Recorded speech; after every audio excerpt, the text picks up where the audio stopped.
Mga kapuso, katatapos-tapos lamang po magbigay ng kanyang press briefing itong si Vice President Sara Duterte.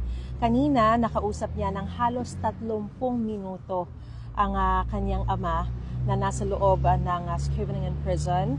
At tinanong natin siya kung bakit kailangang sa telepono niya kausapin ang kanyang ama. Gayong naririto naman siya na personal na pwedeng bumisita. Ayon sa kanya, wala raw siyang personal na schedule for visit ngayong araw at ang nakaschedule daw ngayon ay ang kanyang kapatid na si Veronica at ina nitong si Hanilet Avancenia na nakaschedule mamayang alas 2 ng hapon, oras dito sa The Hague.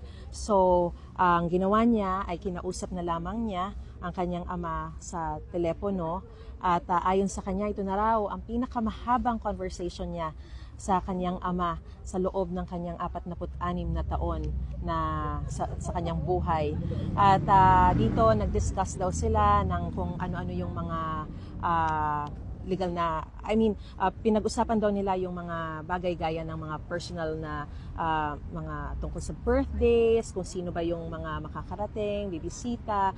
Lahat daw kasi ang kanilang conversation ay recorded bilang hindi ito legal na pag-uusap. Only yung mga legal aspects ang of the record or hindi nire-record ng officials ng kulungan, pero yung mga next of kin o yung iba pang mga bisita, mga kausap, lahat daw yan recorded. So, ang sinabi niya, yung kanyang kapatid na si Veronica na mag-birthday na this April ay nagre-request sila na makabisita ulit sa ama para doon siya makaselebrate ng kanyang birthday. Pero siya na magsa-celebrate ng kanyang birthday on May 31 ay hindi pa raw siya sigurado kung makakabalik siya rito. Pero gaya nga ng nabanggit na dati ay magsasalitan silang magkakapatid sa pagbisita rito sa ama.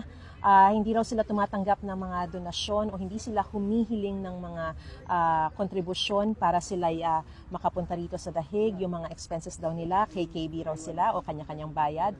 So may mga kanya-kanya naman daw silang trabaho kaya kayanin nilang makapunta rito, makapag-travel para mabisita ang ama.